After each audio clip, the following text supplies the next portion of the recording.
Punjabi radio USA ਸੁਣ ਰਹੇ ਸਾਰੇ ਸਰੋਤਿਆਂ ਨੂੰ ਜੀ ਆਇਆਂ ਨੂੰ ਸਵਾਗਤ ਹੈ। ਸਤਿ ਸ਼੍ਰੀ ਅਕਾਲ। ਪ੍ਰੋਗਰਾਮ ਖਬਰ ਤੇ ਨਜ਼ਰ ਦੇ ਵਿੱਚ ਆਪਣੇ ਨਾਲ ਜੁੜ ਚੁੱਕੇ ਨੇ ਮਿੰਟੂ ਗੁਰੂਸਰੀਆ ਜੀ। ਅੱਜ 3 ਅਗਸਤ ਦਿਨ ਮੰਗਲਵਾਰ। ਜੀ ਆਇਆਂ ਨੂੰ ਸਵਾਗਤ ਹੈ। ਸਤਿ ਸ਼੍ਰੀ ਅਕਾਲ ਮਿੰਟੂ ਜੀ। ਸ਼ੁਕਰੀਆ ਜੀ ਸਾਰਿਆਂ ਨੂੰ। ਸਤਿ ਸ਼੍ਰੀ ਅਕਾਲ ਜੀ। ਸਾਡੇ ਅੱਜ ਦੇ ਪ੍ਰੋਗਰਾਮ ਨੂੰ ਸਪਾਂਸਰ ਕਰਦੇ ਨੇ ਖਾਲਸਾ ਇੰਸ਼ੋਰੈਂਸ ਏਜੰਸੀ, ਜਿਨ੍ਹਾਂ ਦੇ ਕੋਲੋਂ ਤੁਸੀਂ ਹਰ ਇੱਕ ਤਰੀਕੇ ਦੀ ਇੰਸ਼ੋਰੈਂਸ ਕਰਵਾ ਸਕਦੇ ਹੋ। ਇੰਸ਼ੋਰੈਂਸ ਬਾਰੇ ਪਤਾ ਕਰਨ ਲਈ ਕਾਲ ਕਰ ਸਕਦੇ ਹੋ। ਨੰਬਰ 408 272 2500 4082722500। ਜੈਂਡਰ ਮੌਰਗੇਜ ਅਤੇ ਰੀਅਲ estate ਵਾਲੇ ਘਰ ਖਰੀਦਣ ਵੇਚਣ ਦੀਆਂ ਸੇਵਾਵਾਂ ਦੇ ਨਾਲ home loans, commercial loans, agriculture loans ਲਈ ਕਾਲ ਮੋਹਨ ਚੀਮਾ 559 905 2575। ਟੇਰਕੀਆਣਾ ਇਮੀਗ੍ਰੇਸ਼ਨ ਲਾ ਫਰਮ। ਇਮੀਗ੍ਰੇਸ਼ਨ ਦਾ ਹੋਵੇ ਕਿਸੇ ਵੀ ਤਰੀਕੇ ਦਾ ਕੰਮ, ਕਾਲ ਅਟਰਨੀ ਜੇ ਟੇਰਕੀਆਣਾ 4159090503। ਕ੍ਰਿਸ਼ਨ ਧਨੋਤਾ ਯੂਨੀਵਰਸਿਟੀ, ਬਲਜਿੰਦਰ ਸਿੰਘ ਨਿੱਜਰ ਵੁੱਡਲੈਂਡ, ਪਰਮਜੀਤ ਕੌਰ ਰੰਗੀ ਵੈਕਾਵਲ, ਜਰਨੈਲ ਸਿੰਘ ਜੌਹਲ ਲਿਨਵੁੱਡ। ਇਹਨਾਂ ਸਾਰਿਆਂ ਦਾ ਧੰਨਵਾਦ। ਜੇਕਰ ਤੁਸੀਂ ਜਾਂ ਕੋਈ ਹੋਰ ਕਾਰੋਬਾਰ ਇਸ ਪ੍ਰੋਗਰਾਮ ਨੂੰ ਸਪਾਂਸਰ ਕਰਨਾ ਚਾਹੁੰਦੇ ਹੋ, ਸੰਪਰਕ 408 722 7698 ਦੇ ਉੱਤੇ। ਸੈਮੀਫਾਈਨਲ ਮੁਕਾਬਲੇ ਵਿੱਚ ਭਾਰਤ ਨੂੰ ਹਰਾ ਬੈਲਜੀਅਮ ਫਾਈਨਲ 'ਚ ਪਹੁੰਚਿਆ। ਹਾਂਜੀ, ਦੇਖੋ ਫਾਈਨਲ 'ਚ ਪਹੁੰਚ ਗਿਆ ਹੈ। ਕਾਫੀ ਦਿਲ ਤੋੜੂ ਹਾਰ ਕਹਿ ਸਕਦੇ ਹਾਂ ਆਪਾਂ ਇੰਡੀਆ ਵਾਸਤੇ, ਕਿਉਂਕਿ ਇੰਡੀਆ ਅੱਜ ਦਿਨ ਚੜ੍ਹਦੇ ਦੇ ਨਾਲ ਹੀ ਇਸੇ ਕੰਮ ਹੀ ਰੁੱਝਿਆ ਹੋਇਆ ਸੀਗਾ। ਸਾਰੇ ਟੈਲੀਵਿਜ਼ਨ ਸੈੱਟ ਖੋਲ੍ਹ ਕੇ ਬੈਠੇ ਸੀ, ਔਰ ਜਿੱਥੇ ਜਿੱਥੇ ਵੀ ਪੰਜਾਬੀ ਵੱਸਦੇ ਆ ਜਾਂ ਇੰਡੀਅਨ ਲੋਕ ਵੱਸਦੇ ਆ, ਸਾਰੇ ਕਿਤੇ ਹੀ ਇਹੋ ਹਾਲ ਸੀ। ਆਲਮ ਇਹ ਸੀਗਾ ਕਿ ਅੱਜ ਹਾਕੀ ਦੇ ਰੰਗ 'ਚ ਰੰਗਿਆ ਹੋਇਆ ਇਹ ਸਮੁੱਚਾ ਹਾਕੀ ਪ੍ਰੇਮੀਆਂ ਦਾ ਜਗਤ ਜਿਹੜਾ ਨਿਰਾਸ਼ ਜ਼ਰੂਰ ਹੋਇਆ, ਹਤਾਸ਼ ਜ਼ਰੂਰ ਹੋਇਆ ਕਿ ਇੱਕ ਉਮੀਦ ਸੀ ਕਿ ਬੈਲਜੀਅਮ ਨੂੰ ਹਰਾ ਕੇ ਫਾਈਨਲ 'ਚ ਜਾਣਗੇ ਜੁਝਾਰੂ, ਪਰ ਨਹੀਂ ਸਾਥ ਦਿੱਤਾ। ਕਈ ਵਾਰ ਤੁਹਾਡਾ ਦਿਨ ਜਿਹੜਾ ਹੈ ਉਹ ਨਹੀਂ ਹੁੰਦਾ, ਪਰੰਤੂ ਮੈਚ ਕਾਫੀ ਦਿਲਚਸਪ ਸੀਗਾ। ਪਹਿਲਾ ਕੁਆਟਰ 'ਤੇ ਟੋਟਲੀ ਡੋਮੀਨੇਟ ਕੀਤਾ ਮੁੰਡਿਆਂ ਨੇ, ਪਰੰਤੂ ਦੂਜੇ 'ਚ ਬਰੋਬਰ ਰਹਿ ਕੇ ਤੀਜੇ ਚੌਥੇ 'ਚ ਪਛੜਦੇ ਗਏ। ਉਹਦਾ ਇੱਕ ਕਾਰਨ ਇਹ ਸੀਗਾ ਕਿ ਡਿਫੈਂਸ 'ਚ ਲਗਾਤਾਰ ਗਲਤੀਆਂ ਹੋਈਆਂ, ਉਹਨਾਂ ਨੂੰ ਪੈਨਲਟੀ ਕਾਰਨਰ ਮਿਲੇ, ਇੱਥੋਂ ਤੱਕ ਕਿ ਪੈਨਲਟੀ ਸਟ੍ਰੋਕ ਵੀ ਮਿਲਿਆ, ਔਰ ਹੈਂਡਰਿਕਸ ਉਹਨਾਂ ਦਾ ਬਹੁਤ ਖਤਰਨਾਕ ਡਰੈਗ ਫਲਿੱਕਰ ਆ ਜਿਹਨੇ ਹੈਟ੍ਰਿਕ ਲਾ ਦਿੱਤੀ। ਨਹੀਂ ਤਾਂ ਮੁਕਾਬਲਾ ਬਰੋਬਰ ਦਾ ਸੀਗਾ। ਵੈਸੇ ਨਰਿੰਦਰ ਮੋਦੀ ਨੂੰ ਵੀ ਲੋਕਾਂ ਨੇ ਅਨਲਕੀ ਕਿਹਾ, ਕਿਉਂਕਿ ਮਾਮਲਾ ਬਿਲਕੁਲ ਜਦੋਂ ਇੰਡੀਆ ਦੇ ਹੱਕ 'ਚ ਸੀਗਾ, ਚੀਕੋ ਉਸ ਵੇਲੇ ਉਹ ਟਵੀਟ ਕਰ ਬੈਠੇ ਕਿ ਚੱਕਦੇ ਇੰਡੀਆ, ਮਤਲਬ ਕਹਿਣ ਦਾ ਹੀ ਉਹਨਾਂ ਨੇ ਲਾਜਰੀ ਦੇ ਦਿੱਤੀ। ਅਤੇ ਜਦੋਂ ਹਾਰ ਗਏ ਲੋਕ ਕਹਿੰਦੇ, ਅਤੇ ਵੈਸੇ ਟਵਿੱਟਰ 'ਤੇ ਟਰੈਂਡ ਵੀ ਚੱਲ ਪਿਆ ਪਨੌਤੀ, ਮਤਲਬ ਕਿ ਅਨਲਕੀ, ਜਿਵੇਂ ਆਪਾਂ ਪੰਜਾਬੀ 'ਚ ਨੇਸ਼ ਕਹਿ ਦਿੰਦੇ ਹਾਂ। ਤਾਂ ਉੱਥੇ ਬੜੇ ਟਵੀਟ ਹੋਏ ਨੇ ਉਸ ਹੈਸ਼ਟੈਗ ਦੇ ਤਹਿਤ। ਖੈਰ ਗੱਲ ਇਹ ਹੈ ਕਿ ਹੁਣ ਬ੍ਰਾਂਸ ਮੈਡਲ ਲਈ ਖਿਡਣਗੇ। 5 ਤਰੀਕ ਨੂੰ ਇਹ ਮੈਚ ਹੋਏਗਾ। ਕੱਲ੍ਹ ਨੂੰ ਕੁੜੀਆਂ ਦਾ ਸੈਮੀਫਾਈਨਲ ਆ, ਦੇਖੋ ਕੀ ਬਣਦਾ। ਪਰ ਮੈਨੂੰ ਲੱਗਦਾ ਕਿ ਜਰਮਨ ਦੇ ਨਾਲ ਜਿਹੜਾ ਬ੍ਰਾਂਸ ਮੈਡਲ ਦਾ ਮੈਚ ਹੋਏਗਾ ਇੰਡੀਆ ਦਾ, ਉਹ ਵੀ ਕਾਂਟੇ ਦਾ ਹੋਏਗਾ, ਪਰ ਉਹਦੇ 'ਚ ਜਿੱਤਣ ਦੀ ਉਮੀਦ ਰਹੇਗੀ। ਬਾਕੀ ਜਿੱਤ ਹਾਰ ਤੁਹਾਨੂੰ ਪਤਾ ਹੀ ਹੈ ਚੱਲਦੀ ਰਹਿੰਦੀ ਆ, ਪਰ ਸਭ ਤੋਂ ਸੈਡ ਨਿਊਜ਼ ਜਿਹੜੀ ਕਹਿ ਲਈਏ ਕਿ ਅੱਜ ਜ਼ਿਆਦਾ ਰੜਕੀ ਉਹ ਹੈ ਕਿ ਤਜਿੰਦਰ ਤੂਰ ਵਾਰ ਹੋ ਗਿਆ, ਕਿਉਂਕਿ ਉਸ ਮੁੰਡੇ ਤੋਂ ਵੀ ਬੜੀ ਉਮੀਦ ਸੀ, ਉਹਨੇ ਤਿਆਰੀ ਵੀ ਬੜੀ ਲਾਈ ਸੀਗੀ, ਅਤੇ ਗੋਲਾ ਉਹ ਮੇਰੇ ਖਿਆਲ ਦੇ ਨਾਲ 21 ਤੋਂ ਉੱਤੇ ਸੁੱਟ ਜਾਂਦਾ ਸੀਗਾ। ਵਰਲਡ ਰੈਂਕਿੰਗ ਦੇ ਵਿੱਚ ਵੀ ਉਹ ਚੋਟੀ ਦੇ ਮੇਰੇ ਖਿਆਲ ਦੇ ਨਾਲ 13-14 ਖਿਡਾਰੀਆਂ 'ਚੋਂ ਆਉਂਦਾ, ਪਰ ਅਫਸੋਸ ਦੀ ਗੱਲ ਹੈ ਕਿ ਫਾਈਨਲ ਗੇੜ ਦੇ ਵਿੱਚ ਉਹ ਵੀ ਕੁਆਲੀਫਾਈ ਨਹੀਂ ਕਰ ਸਕਿਆ। ਇਹ ਸਭ ਤੋਂ ਖਬਰ ਜਿਹੜੀ ਹੈ ਉਹ ਜ਼ਿਆਦਾ ਰੜਕੀ। ਵੈਸੇ ਹੁਣ ਐਥਲੈਟਿਕਸ ਦੇ ਵਿੱਚ ਇੱਕ ਮੁੰਡਾ ਆ ਜਿਹੜਾ ਕਿ ਬੜਾ ਸਨਸਨੀਖੇਜ਼ ਮੁੰਡਾ ਆ, ਨੀਰਜ ਚੋਪੜਾ, ਤਾਂ ਉਹ ਹੀ ਰਹਿ ਗਿਆ ਇਕੱਲਾ ਇੰਡੀਆ ਦੇ ਵਿੱਚ ਜੇ ਆਪਾਂ ਐਥਲੈਟਿਕਸ ਦੀ ਦੇਖੀਏ। ਬਾਕੀ ਕੁਛ ਇੱਕਾ ਦੁੱਕਾ ਹੋਰ ਚੁਣੌਤੀਆਂ ਹੋਣਗੀਆਂ, ਬਾਕੀ ਤਕਰੀਬਨ ਇੰਡੀਆ ਦੀਆਂ ਚੁਣੌਤੀਆਂ ਜਿਹੜੀਆਂ ਖਤਮ ਹੋ ਗਈਆਂ।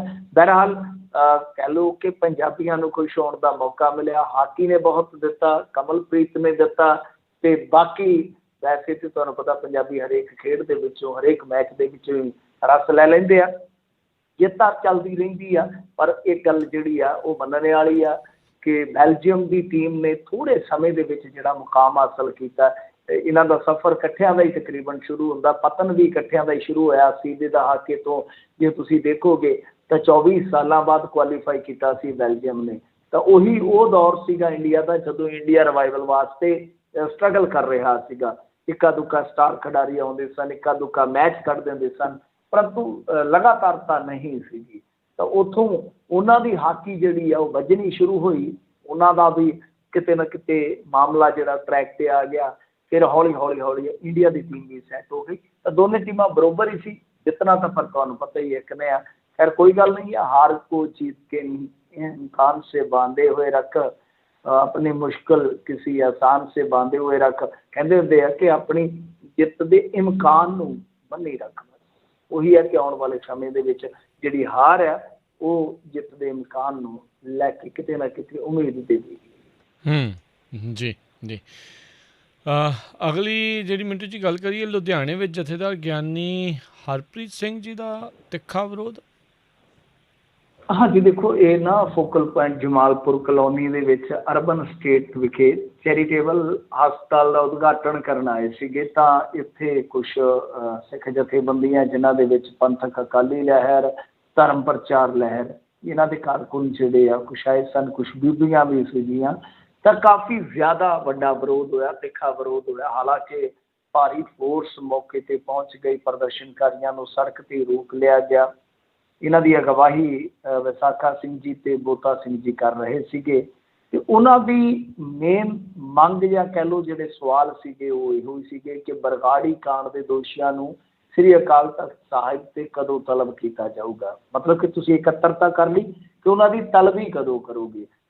ਸਰਸੇ ਵਾਲੇ ਸਾਹਿਬ ਨੂੰ ਮੁਆਫੀ ਕਿਉਂ ਦਿੱਤੀ, ਇਹਨਾਂ ਦਾ ਦੂਸਰਾ ਸਵਾਲ ਸੀ। ਬਾਦਲਾਂ ਵੱਲੋਂ ਸਿੱਖਾਂ ਤੇ ਚਲਵਾਈਆਂ ਗੋਲੀਆਂ ਦਾ ਹਿਸਾਬ ਉਸ ਸਮੇਂ ਪੰਥਕ ਇਕੱਠ ਕਿਉਂ ਨਹੀਂ ਹੋਇਆ ਜਿਹੜੇ ਤੁਸੀਂ ਅੱਜ ਕਰ ਰਹੇ ਹੋ। ਮਤਲਬ ਕਿ ਇਹਨਾਂ ਦਾ ਸਵਾਲ।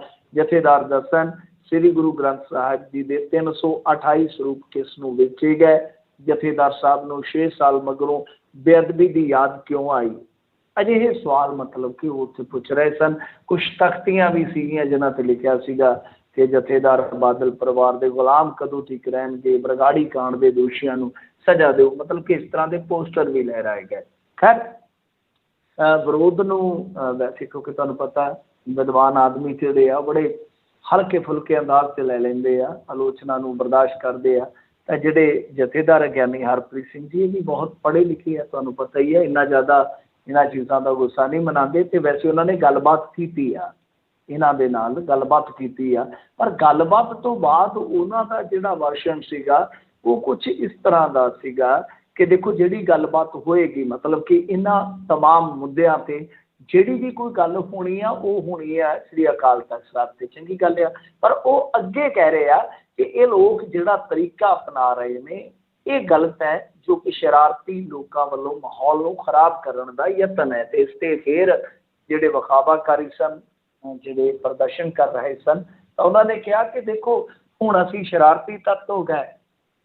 ਜਦੋਂ ਅਸੀਂ ਗੋਲੀਆਂ ਖਾਧੀਆਂ, ਧਰਨੇ ਲਾਏ, ਲਾਠੀਆਂ ਖਾਧੀਆਂ, ਉਦੋਂ ਅਸੀਂ ਸਿੱਖ ਸੀ, ਅੱਜ ਅਸੀਂ ਸ਼ਰਾਰਤੀ ਤੱਤ ਹੋ ਗਏ ਹਾਂ।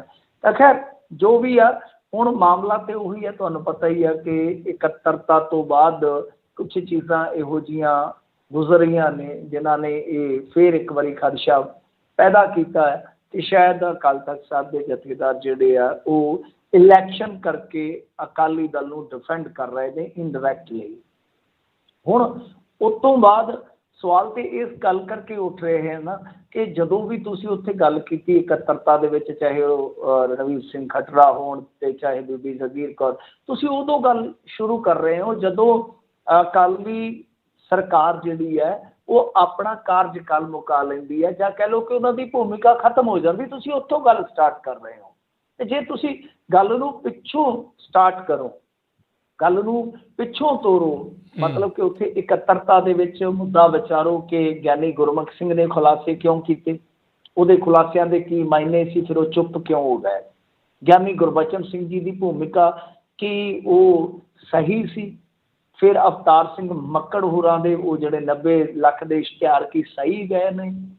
ਤੁਸੀਂ ਇੱਥੋਂ ਸਟਾਰਟ ਕਰੋਗੇ ਨਾ, ਫਿਰ ਹੀ ਕੜੀ ਦਰ ਕੜੀ ਅੱਗੇ ਮਾਮਲਾ ਤੁਰਨਾ, ਫਿਰ ਹੀ ਇਹਨਾਂ ਇਕੱਤਰਤਾਵਾਂ ਤੇ ਕਿਤੇ ਨਾ ਕਿਤੇ ਲੋਕਾਂ ਦਾ ਭਰੋਸਾ ਖੜੇਗਾ। ਜਦੋਂ ਤੁਸੀਂ ਗੱਲ ਹੀ ਸਟਾਰਟ ਉੱਥੋਂ ਕਰ ਰਹੇ ਹੋ ਕਿ ਜਦੋਂ ਦੇਖੋ ਜੀ ਰਣਵੀਰ ਸਿੰਘ ਖੱਟੜਾ ਕਹਿੰਦੇ ਆ ਕਿ ਮੈਂ ਬੰਦੇ ਫੜ ਲਏ ਬਸ, ਤੇ ਫਿਰ ਉਹ ਪਿੱਛੇ ਨੂੰ ਲੈ ਤੁਰਦੇ ਆ, ਪ੍ਰਚਾਰਕਾਂ ਤੇ ਸੁੱਟ ਦਿੱਤੀ, ਉਹਦੇ ਤੇ ਸੁੱਟ ਦਿੱਤੀ। ਉਹ ਤਾਂ ਚਲੋ ਬੇਅਦਬੀ ਤੋਂ ਬਾਅਦ ਦੇ ਮਾਮਲੇ ਆ, ਪਰ ਇਹ ਮਾਮਲੇ ਪਹੁੰਚੇ ਕਿਉਂ ਇੱਥੋਂ ਤੀਕ ਆ। ਡੇਰਾ ਪ੍ਰੇਮੀਆਂ ਦੀਆਂ ਵੋਟਾਂ ਕਿਨ ਲਈਆਂ, ਪਹਿਲਾਂ ਬਾਈਕਾਟ ਕਿਨ ਕਰਾਏ, ਉਹ ਸਾਰੀਆਂ ਚੀਜ਼ਾਂ ਦਾ ਜੇ ਵਿਸ਼ਲੇਸ਼ਣ ਕਰਕੇ ਇਕੱਤਰਤਾ ਕਰੋ। ਮੈਂ ਇਸ ਹੱਕ ਦੇ ਵਿੱਚ ਇਕੱਤਰਤਾ ਹੋਣੀ ਚਾਹੀਦੀ ਆ। ਇਹ ਇੱਕ ਤਰ੍ਹਾਂ ਨਾਲ ਕਹਿ ਲਓ ਕਿ ਇਸ ਸਮੇਂ ਚਲੰਤ ਮਾਮਲਿਆਂ ਦੇ ਵਿੱਚ ਜਿਹੜੇ ਸਿੱਖ ਕੌਮ ਦੇ ਵਿੱਚ ਚਲੰਤ ਮਾਮਲੇ ਆ, ਇਹ ਬੜਾ ਪ੍ਰਚੰਡ ਮਾਮਲਾ ਹੈ। ਇਹਦੇ ਤੇ ਇਕੱਤਰਤਾ ਨਾ ਹੋਵੇ ਤੇ ਹੋਰ ਕਿਹਦੇ ਤੇ ਹੋਣੀ ਆ। ਇਕੱਤਰਤਾ ਕਰੋ, ਪਰ ਇਸ ਗੱਲ ਨੂੰ ਫਿਰ ਪਿੱਛੋਂ ਲਿਆਓ, ਡਰੈਗ ਕਰਕੇ ਪਿੱਛੋਂ ਲਿਆਓ ਖਿੱਚ ਕੇ, ਤਾਂ ਕਿ ਦੁੱਧ ਦਾ ਦੁੱਧ ਪਾਣੀ ਦਾ ਪਾਣੀ ਹੋ ਸਕੇ। ਕਿਉਂਕਿ ਤੁਸੀਂ ਅਕਾਲੀ ਭਾਜਪਾ ਸਰਕਾਰ ਨੂੰ ਪ੍ਰਸ਼ਾਸਕੀ ਜ਼ਿੰਮੇਵਾਰੀ ਤੋਂ ਘੱਟੋ ਘੱਟ ਮੁਕਤ ਨਹੀਂ ਜੇ ਕਰ ਸਕਦੇ। ਜੀ ਜੀ ਜੀ। ਅਗਲੀ ਗੱਲ ਕਰੀਏ, ਸੁਖਬੀਰ ਬਾਦਲ ਵੱਲੋਂ 13 ਨੁਕਤੀ ਏਜੰਡੇ ਦਾ ਐਲਾਨ। ਹਾਂਜੀ ਦੇਖੋ, ਐਲਾਨਨਾਮੇ ਹੁਣ ਜਿਹੜੇ ਆ ਪੜ੍ਹ ਕੇ ਸੁਣਾਉਣ ਲੱਗ ਗਈਆਂ ਪਾਰਟੀਆਂ, ਤਾਂ ਸੁਖਬੀਰ ਸਿੰਘ ਬਾਦਲ ਹੋਰਾਂ ਨੇ ਅੱਜ ਬਹੁਤ ਵੱਡੇ ਵੱਡੇ ਐਲਾਨ ਕੀਤੇ ਆ। ਖੈਰ ਚਲੋ, ਐਲਾਨ ਤਾਂ ਤੁਹਾਨੂੰ ਪਤਾ ਹੀ ਹੁੰਦੇ ਆ, ਔਰ ਐਲਾਨ ਜਿਹੜੇ ਆ ਉਹ ਇਸ ਤਰ੍ਹਾਂ ਕਿਸੇ ਸ਼ਾਇਰ ਨੇ ਵੀ ਲਿਖਿਆ ਸੀ, ਤੁਝ ਕੋ ਦੇਖਾ ਤੇਰੇ ਵਾਅਦੇ ਦੇਖੇ ਉੱਚੀ ਦੀਵਾਰ ਕੇ ਲੰਬੇ ਸਾਏ। ਤਾਂ ਖੈਰ ਇਹ ਉੱਚੀਆਂ ਦੀਵਾਰਾਂ ਦੇ ਲੰਬੇ ਸਾਏ ਹੁੰਦੇ ਆ, ਲੰਬੇ ਪਰਛਾਵੇਂ ਹੁੰਦੇ ਆ, ਜਿਹੜੇ ਵਾਅਦੇ ਹੁੰਦੇ ਆ, ਪਰ ਬਹੁਤ ਅਗੇਤੇ ਕਰ ਦਿੱਤੇ ਆ ਪ੍ਰਧਾਨ ਨੇ ਐਲਾਨ, ਤੇ ਬਹੁਤ ਵੱਡੇ ਐਲਾਨ ਨੇ। ਜਿੱਦਾਂ 13 ਦੇ 13 ਵੈਸੇ ਨੁਕਤੇ ਪੜ੍ਹ ਦੇਣੇ ਚਾਹੀਦੇ। ਅਕਾਲੀ 'ਚ ਹੋ ਸਕਦਾ ਕੋਈ USA ਦੀ ਨਾਗਰਿਕਤਾ ਛੱਡ ਕੇ ਇਸ ਕੈਲੀਫੋਰਨੀਆ 'ਚ ਆ ਕੇ ਵਸਣਾ ਚਾਹੇ। ਖੈਰ ਇੱਕ ਤੇ ਇਹ ਆ ਕਿ ਮਾਤਾ ਖੀਵੀ ਜੀ ਰਸੋਈ ਸੇਵਾ ਸਕੀਮ ਲਿਆਂਦੀ ਜਾਊਗੀ। ਨੀਲਾ ਕਾਰਡ ਧਾਰਕ ਮਾਤਾਵਾਂ ਨੂੰ ਮਹੀਨੇ ਦੇ 2000 ਰੁਪਏ ਦਿੱਤੇ ਜਾਣਗੇ। ਮਤਲਬ ਕਿ ਇਹਨਾਂ ਨੇ ਪੈਨਸ਼ਨ 1500 ਕੀਤੀ ਆ, ਇਹ ਕਰਨਗੇ 2000 ਰੁਪਈਆ। ਤੇ ਮਾਤਾ ਖੀਵੀ ਜੀ ਰਸੋਈ ਮਤਲਬ ਕਿ ਸਸਤਾ ਖਾਣਾ। ਇਸ ਤੋਂ ਇਲਾਵਾ ਵੱਡਾ ਐਲਾਨ ਜਿਹੜਾ ਕਿ ਕੇਜਰੀਵਾਲ ਨੇ ਕਹਿ ਲਓ ਕਿ ਛਿੰਝ ਛਿੜੀ ਸੀਗੀ, ਤਾਂ ਉਹਦੇ 'ਚ ਇਹਨਾਂ ਨੇ ਜੋ ਕਦਮ ਪੁੱਟਿਆ ਉਹ ਇਹ ਆ ਕਿ ਪੰਜਾਬ ਦੇ ਬਿਜਲੀ ਖਪਤਕਾਰਾਂ ਲਈ ਬਿਜਲੀ ਦੇ ਪਹਿਲੇ 400 ਯੂਨਿਟ ਫ੍ਰੀ ਹੋਣਗੇ, ਤੇ ਨੀਲੇ ਕਾਰਡ ਹੋਲਡਰਾਂ ਦੇ ਕਨੈਕਸ਼ਨ ਬਹਾਲ ਕੀਤੇ ਜਾਣਗੇ। ਮਸਲਨ ਕਿ ਜਿਹੜੇ ਆਟਾ ਦਾਲ ਸਕੀਮ ਵਾਲੇ ਆ ਨੀਲੇ ਕਾਰਡ ਹੋਲਡਰ, ਜਿਹੜੇ ਉਹਨਾਂ ਦੇ ਕਨੈਕਸ਼ਨ ਕੱਟੇ ਗਏ ਉਹ ਬਹਾਲ ਕਰ ਦਿੱਤੇ ਜਾਣਗੇ। ਔਰ ਜਿਹੜਾ ਆਮ ਖਪਤਕਾਰ ਆ ਉਹਦੇ 400 ਯੂਨਿਟ, ਔਰ ਟੋਟਲੀ 400 ਯੂਨਿਟ ਫ੍ਰੀ ਕਰ ਦਿਓਗੇ ਤਾਂ ਮੇਰੇ ਖਿਆਲ ਦੇ ਨਾਲ ਲਗਭਗ 80 ਤੋਂ 90% ਖਪਤਕਾਰ ਜਿਹੜੇ ਆ ਉਹ ਫ੍ਰੀ ਬਿਜਲੀ ਮਾਣ ਸਕਣਗੇ, ਫ੍ਰੀ ਬਿਜਲੀ ਦਾ ਸੁੱਖ ਮਾਣ ਸਕਣਗੇ। ਪਰ ਜੇ ਸਮਝੌਤੇ ਉਦੋਂ ਤੱਕ ਟੁੱਟ ਗਏ, ਬਿਜਲੀ ਹੋਈ ਤਾਂ ਹੀ ਸੁੱਖ ਮਾਣ ਸਕਦੇ ਆ। ਖੈਰ ਵੱਡੇ ਐਲਾਨ ਨੇ, ਵੱਡੀਆਂ ਗੱਲਾਂ ਨੇ, ਉੱਚੀਆਂ ਨੇ ਗੱਲਾਂ ਤੇਰੇ ਯਾਰ ਦੀਆਂ। ਪੰਜਾਬੀ ਲਈ ਕਹਿੰਦੇ ਪੰਜਾਬੀਆਂ ਲਈ 10 ਲੱਖ ਰੁਪਏ ਦਾ ਮੈਡੀਕਲ ਇੰਸ਼ੋਰੈਂਸ ਹੋਏਗਾ। ਫਿਰ ਪ੍ਰਧਾਨ ਜੀ ਕਹਿੰਦੇ ਆ ਚੌਥਾ ਨੁਕਤਾ ਉਹਨਾਂ ਦਾ, ਦਲਿਤ ਬੱਚਿਆਂ ਲਈ SC ਵਜ਼ੀਫਾ ਸਕੀਮ ਨੂੰ ਦੁਬਾਰਾ ਲਾਗੂ ਕੀਤਾ ਜਾਏਗਾ। ਮਤਲਬ ਕਿ ਇੱਥੇ ਵੈਸੀ ਭਾਈਚਾਰੇ ਵਾਸਤੇ ਵੀ ਇੱਕ ਬਹੁਤ ਵੱਡੀ ਯੋਜਨਾ ਉਡੀਕ ਰਹੇ ਨੇ। ਫਿਰ ਕਹਿੰਦੇ ਆ ਪੰਜਵਾਂ ਨੁਕਤਾ, ਸਰਕਾਰੀ ਸਟੂਡੈਂਟ ਕਾਰਡ ਦੇਵੇਗੀ, ਸਰਕਾਰ ਸਟੂਡੈਂਟ ਕਾਰਡ ਦੇਵੇਗੀ, ਜਿਸ ਤਹਿਤ 10 ਲੱਖ ਤੱਕ ਦਾ ਲੋਨ ਮਿਲੇਗਾ। ਗਾਰੰਟੀ ਸਰਕਾਰ ਚੁੱਕੇਗੀ। ਇਹ ਵੀ ਵਧੀਆ ਸਟੈਪ ਹੈ। ਵੈਸੇ ਇਸ ਤਰ੍ਹਾਂ ਦੇ ਸਟੈਪ ਬਹੁਤ ਪਹਿਲਾਂ ਚੁੱਕ ਲੈਣੇ ਚਾਹੀਦੇ ਸੀ। ਬਹੁਤ ਲੋਕਾਂ ਦੀਆਂ ਜ਼ਮੀਨਾਂ ਗਹਿਣੇ ਹੋਈਆਂ। ਛੇਵਾਂ, ਸਬਜ਼ੀਆਂ, ਫਰੂਟ ਤੇ ਦੁੱਧ ਵਾਸਤੇ MSP ਸਰਕਾਰ ਤੈਅ ਕਰੇਗੀ। ਮਤਲਬ ਕਿ ਸਾਰੀਆਂ ਚੀਜ਼ਾਂ ਤੇ, ਜਿੱਦਾਂ ਕੇਰਲ ਨੇ ਕੀਤਾ, ਕੇਰਲ ਦੇ ਵਿੱਚ ਤੁਸੀਂ ਦੇਖੋਗੇ ਤਾਂ ਉੱਥੇ ਸਾਰੀਆਂ ਸਬਜ਼ੀਆਂ ਤੇ MSP ਸਰਕਾਰ ਵੱਲੋਂ ਤੈਅ ਕੀਤੀ ਗਈ ਹੈ। ਤਾਂ ਇਹ ਇੱਕ ਤਰ੍ਹਾਂ ਨਾਲ ਕਹਿ ਲਓ ਕਿ ਕਾਮਰੇਡਾਂ ਦਾ ਜਿਹੜਾ ਉੱਥੇ ਪੈਟਰਨ ਚਲਾਇਆ ਹੋਇਆ, ਕਿਤੇ ਨਾ ਕਿਤੇ ਉਹਨੂੰ ਕਾਪੀ ਕਰਨ ਦਾ ਯਤਨ ਕੀਤਾ ਜਾ ਰਿਹਾ, ਪਰ ਉਹਦੇ ਤੋਂ ਵੱਧ ਕੇ ਐਲਾਨ ਕੀਤੇ ਜਾ ਰਹੇ ਜਾਂ ਕਹਿ ਲਓ ਵਾਅਦੇ ਕੀਤੇ ਜਾ ਰਹੇ ਹਨ। ਸੱਤਵਾਂ, ਸਰਕਾਰ ਲਾਗੂ ਹੋਣ ਤੇ ਪਹਿਲੀ ਕੈਬਨਿਟ 'ਚ ਕਾਲੇ ਖੇਤੀ ਕਾਨੂੰਨ ਰੱਦ ਕੀਤੇ ਜਾਣਗੇ। ਮਤਲਬ ਕਿ ਕਾਂਟਾ ਹੀ ਮਾਰ ਦਿਓ ਇੱਥੇ ਤਾਂ। ਫਿਰ 8ਵਾਂ, ਹਰ ਜ਼ਿਲ੍ਹੇ 'ਚ 500 ਬੈੱਡਾਂ ਦਾ ਮੈਡੀਕਲ ਕਾਲਜ ਬਣਾਇਆ ਜਾਵੇਗਾ। ਮੈਡੀਕਲ ਕਾਲਜਾਂ 'ਚ 33% ਸੀਟਾਂ ਸਰਕਾਰੀ ਸਕੂਲਾਂ ਦੇ ਬੱਚਿਆਂ ਲਈ ਰਿਜ਼ਰਵ ਹੋਊਗੀਆਂ। ਫਿਰ 9ਵਾਂ, ਸਰਕਾਰ ਜਿਹੜੀ ਹੈ ਮਤਲਬ ਕਿ ਸਰਕਾਰੀ ਨੌਕਰੀਆਂ 'ਚ ਕੁੜੀਆਂ ਦੀ 50% ਹਿੱਸੇਦਾਰੀ, ਮਤਲਬ ਕਿ ਰਿਜ਼ਰਵੇਸ਼ਨ ਰੱਖੇਗੀ। 10ਵਾਂ, ਪ੍ਰਾਈਵੇਟ ਇੰਡਸਟਰੀ 'ਚ 75% ਨੌਕਰੀਆਂ ਪੰਜਾਬੀਆਂ ਲਈ ਰਿਜ਼ਰਵ ਹੋਣਗੀਆਂ। 11ਵਾਂ, ਮਾਈਕਰੋ ਸਮਾਲ ਇੰਡਸਟਰੀ ਤੇ ਮੀਡੀਆ ਇੰਡਸਟਰੀ ਨੂੰ ਬਿਜਲੀ ਦੇ ਰੇਟ 5 ਰੁਪਏ ਯੂਨਿਟ ਦਿੱਤੇ ਜਾਣਗੇ।